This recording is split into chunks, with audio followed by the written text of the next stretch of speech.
बच्चे और बड़े में फर्क क्या होता है?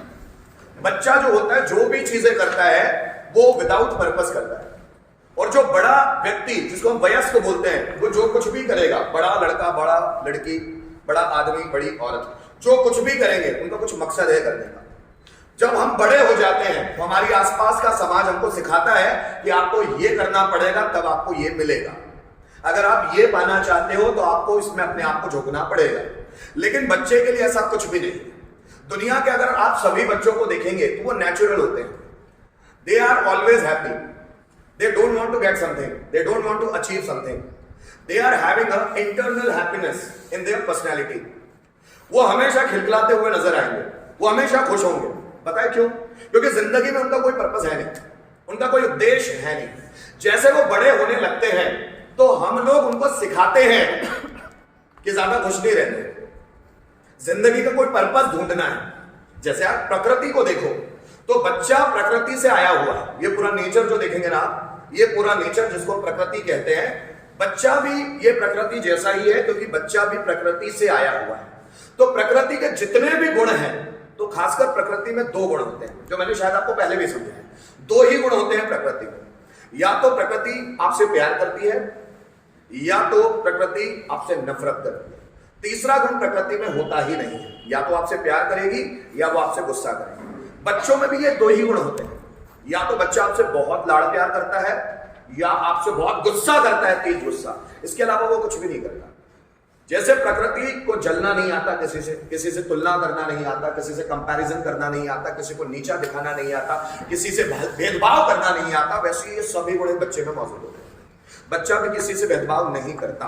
उसके लिए माँ या पिता, दादा या दादी, नाना या नानी, पड़ोस का कोई लड़का या उसका दोस्त, कोई भी इंपॉर्टेंट नहीं होता। सब उसके लिए इक्वल होते हैं, जैसे नेचर के लिए सभी इक्वल होते हैं। आप समझ लो, बच्चे को अगर आपसे लाड़ प्यार आएगा तो आपके साथ खूब खेलेगा, बहुत खुश मिजाज रहेगा।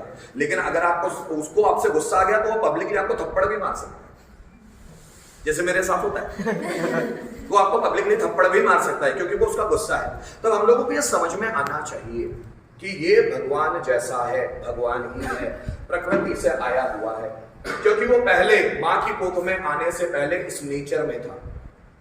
एक नेचर का कण आता है मां के उस मांस में जो उसकी कोख में है, उस मांस में वो कण आता है और उस मांस में जाना जाता है। तो वो कण पहले प्रकृति में मौजूद था, उसमें पूरी प्रकृति की असीम शक्तियां विद्यमान है।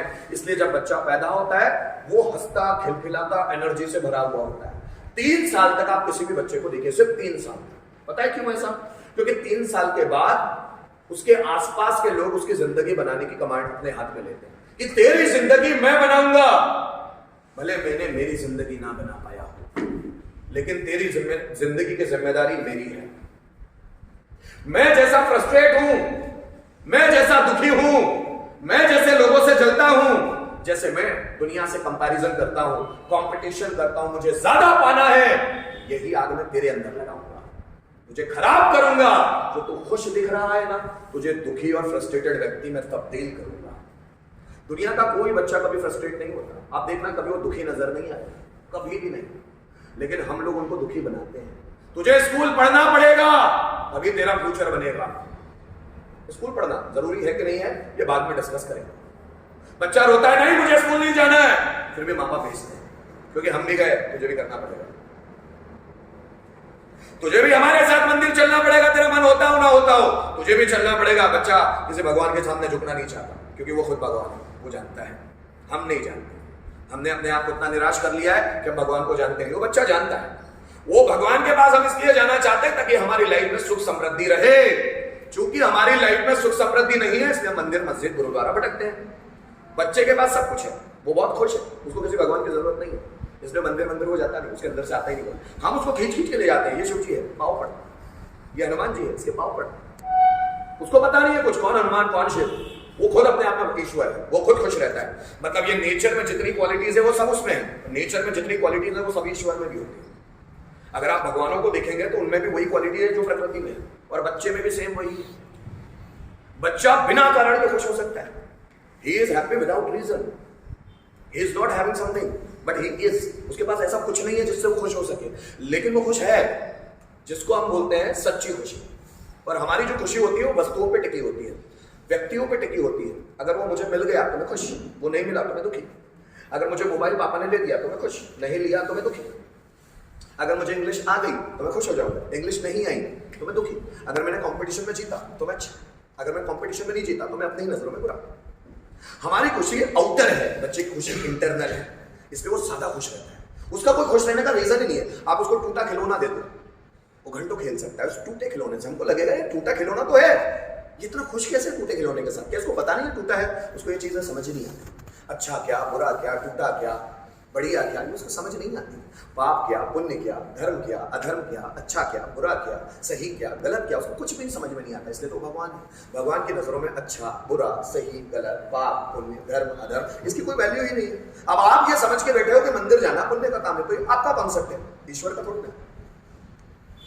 बहुत सारे लोग हैं जो मंदिर में नहीं जाते फिर भी वो ज्यादा धार्मिक है, सीधे भगवान से इंट्रोडक्शन है उनका, सीधे भगवान उनके पास आ जाते हैं, वो मंदिर जाने की जरूरत नहीं समझते।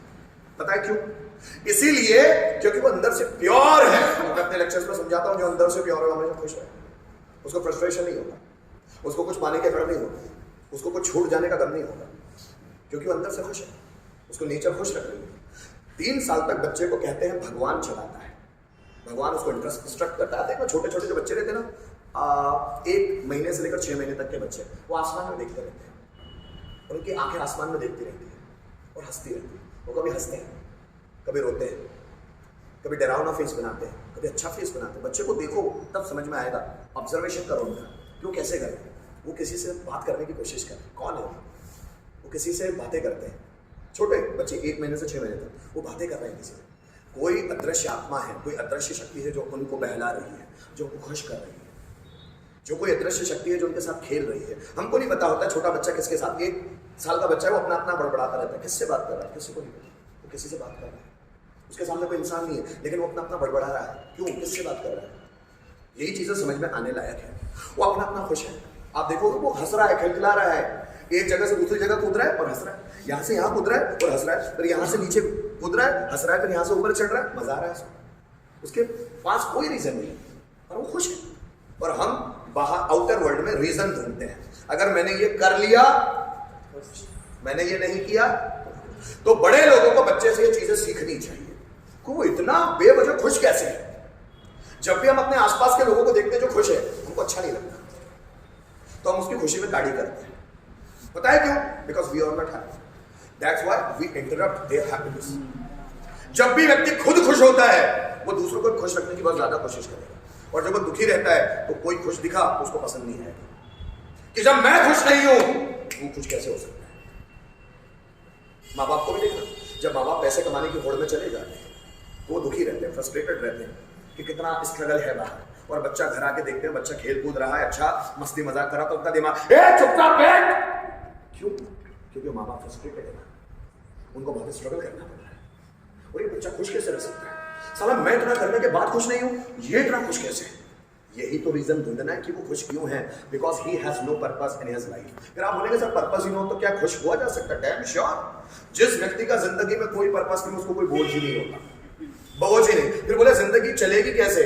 तो आप इतने इगोइस्ट कैसे हो गए कि अपनी जिंदगी चलाने के मालिक आप खुद बन गए? जो ईश्वर चला सकता है वो आप क्यों चलाते हो? आप अपनी जिंदगी को ईश्वर के हाथों में क्यों नहीं छोड़ते? जो आपके मन में आता है वो क्यों नहीं करते चलते? क्यों खुद का डिसीजन बना लेते हो मुझे ये करना है? ये तो ईगो है कि मुझे ये करना है, ये तो ईगो कहलाता है।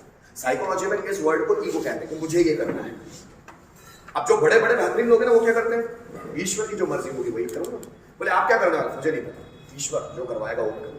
तो ये लोग नम्र है, डेडिकेटेड है, समर्पित है लोगों के लिए। वो बच्चा समर्पित है, उसकी कोई इच्छा ही नहीं है करने की, जो उसके मन में आता है वो चलता चला बह रहा है पानी की तरफ, इसलिए वो कहीं रुकता है। इसलिए आप बड़े बड़े लोगों को देखना, चाहे कोई भी हो, वो वॉल्ट डिज्नी हो, वो एडिसन हो, वो आइंस्टाइन हो, वो सिर्फ अपनी मस्ती में बह रहे हैं। लोग बोले ये फेल हो जाएगा, ये कुछ नहीं कर पाएगा। एडिसन के टीचर बोलते थे एडिसन को कि ये लाइफ में कभी कुछ नहीं बन पाएगा। एडिसन वायलिन बहुत अच्छा बजाते थे स्कूल में, बहुत अच्छा बहुत अच्छा। जब वो 12 से 14 साल के थे तो आइंस्टाइन वायलिन बहुत अच्छा बजाते थे, तो टीचर चढ़ते थे उसे। पता है क्यों? Because he was expert in playing the violin.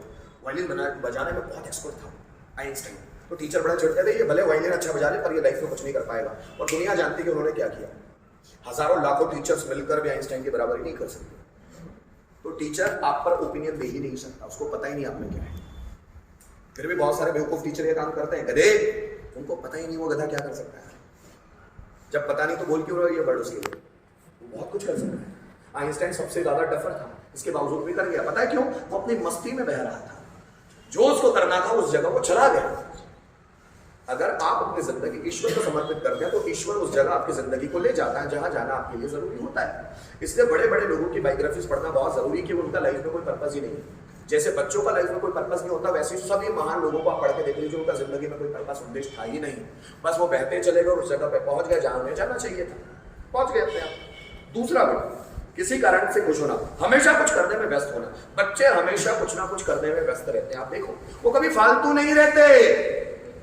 वो कभी खिलौने से खेलेंगे, कभी मिट्टी खेलने लग जाएंगे, कभी मिट्टी को गाड़ी में भरेंगे, फिर उधर जाके वो गाड़ी खाली करेंगे, फिर मिट्टी में पानी डाल देंगे, उस कीचड़ से खेलेंगे, उस कीचड़ को उठाएंगे, कभी अपनी बनियान पे लगा लेंगे, अपने शर्ट पे लगा लेंगे, कभी पानी दिख रहा है तो उसमें जाके हर वक्त वो बिजी है, हर वक्त उनका दिमाग खाली नहीं, उनका दिमाग खाली नहीं। पर हमारा दिमाग खाली रहता है। हम फिजूल की वो बातें करने में लोगों से व्यस्त रहते हैं जो काम की है ही नहीं। फिजूल की चीजें, बच्चा फिजूल की चीजें बोलता है नहीं, उसको जिन चीजों में मजा आता है वही चीजें बड़बड़ाता है, उन जिन चीजों में मजा आएगा। तो व्यस्त रहना बच्चों से सीखो कि हर समय व्यस्त है, कुछ ना कुछ कर रहे हैं, कुछ ना कुछ। मैं मेरे बच्चे की भी एक्टिविटी देखता हूँ तो बड़ा ताज्जुब होता है, ये इतने समय खेल कैसे लेता है। ये कुर्सी ले आएगा, कुर्सी रखी है, कुर्सी के ऊपर एक पत्थर रखेगा, फिर दूसरा पत्थर लेके आएगा, दूसरा पत्थर रखेगा, फिर तीसरा पत्थर उठा के लाएगा, फिर वहां कुछ मिट्टी रख लेगा, फिर उसको नीचे फेंक देगा, फिर कुर्सी को उधर ले जाएगा, फिर वहां जाकर पत्थर रखेगा। थकता क्यों नहीं? फालतू से, हमको लगा फालतू से एक्टिविटी है, लेकिन he is happy by doing that. वो खुश है उसको करते हुए। जब वो खुश है, यही तो जिंदगी का मकसद है कि हम जिंदगी में आए और कितना खुश है। आप कितनी लंबी जिंदगी जिए इससे कोई फर्क नहीं पड़ता, लेकिन आपने कितनी महान जिंदगी जी है वो फर्क पड़ता है। कि आपने पूरी जिंदगी जी है या काटी है, इससे फर्क पड़ेगा आपकी लाइफ पर। लाइफ की क्वालिटी जिंदगी जीने में है, जिंदगी काटने में नहीं। ऐसे तो लोग 120-20, 50-50 साल जी लेते हैं, 150 साल भी जी लेते हैं, पर क्या वो खुश रहे? इससे अच्छा तो स्वामी विवेकानंद है कि 39 साल जिए, लेकिन अपने लाइफ में वो सब करके गए जो उनको करना चाहिए था। सिर्फ 39 साल जिए। शंकराचार्य से 32 साल जिए, सिर्फ 32 साल, लेकिन पूरा संसार जानता है कि शंकराचार्य कौन है। 32 साल जिए बस, अंदर समझिए। 32 साल में पूरा संसार जानता है। स्वामी विवेकानंद को 39 साल में पूरा संसार। छत्रपति शिवाजी महाराज सिर्फ 52 साल जिए, महाराणा प्रताप सिर्फ 72 साल जिए, पूरी दुनिया जानती है। कैसे? कैसे? यही क्योंकि उन्होंने उनकी लाइफ में क्वालिटी टाइम स्पेंड किया। वो कामों में करने में व्यस्त नहीं रहे जो फालतू थे, वही काम किए जो जरूरी थे। उनको लग रहा था कि जरूरी है, ये मुझे करना ही चाहिए, इससे सबका फायदा होगा, वही काम करने में व्यस्त रहे। उनकी जिंदगी निकल गई, व्यस्त थे वो जिंदगी में। आगे, और ये जानना कि वो चाहता है कि पूरी ताकत के साथ कैसे मांगा जाए। बच्चा बड़ा जिद्दी होता है। एक भी बच्चा ऐसा पैदा ही नहीं होता जिसमें जिद ना हो, लेकिन उस जिद को तोड़ने का काम कौन करते हैं? हम, माँ बाप, टीचर्स। वो काम तोड़ने का, उनके जिद ही तोड़ना होता है।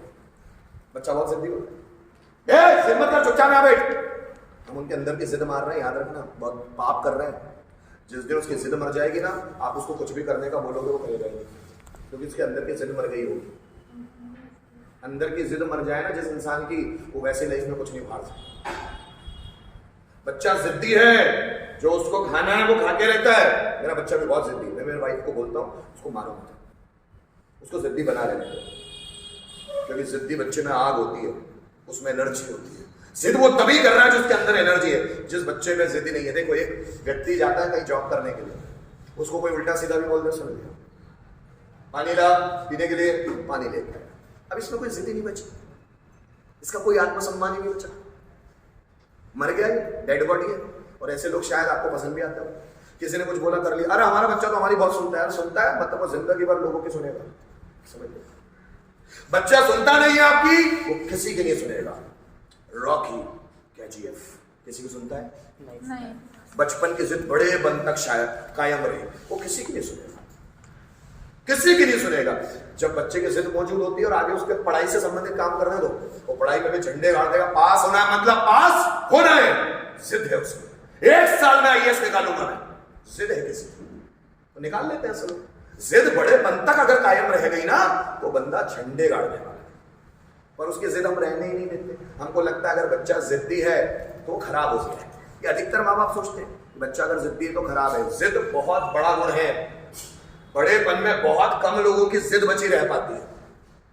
जिद बहुत पॉजिटिव क्वालिटी है, जो अधिकतर टीचर्स और माँ बाप सोचते हैं ये खराब क्वालिटी है। बच्चा जिद्दी नहीं, बच्चा जिद्दी होगा तभी वो भगवान है। जिद्दी कि साले तूने मेरी वाइफ को उठा के ले गया, तेरी लंका में आऊंगा, खत्म कर दूंगा साले तेरे को, बड़े ब्रिज बनाना पड़े, सेना लाना पड़े, कुछ भी, तेरे को खत्म जरूर करूंगा। जिद महान व्यक्ति में जिद होगी।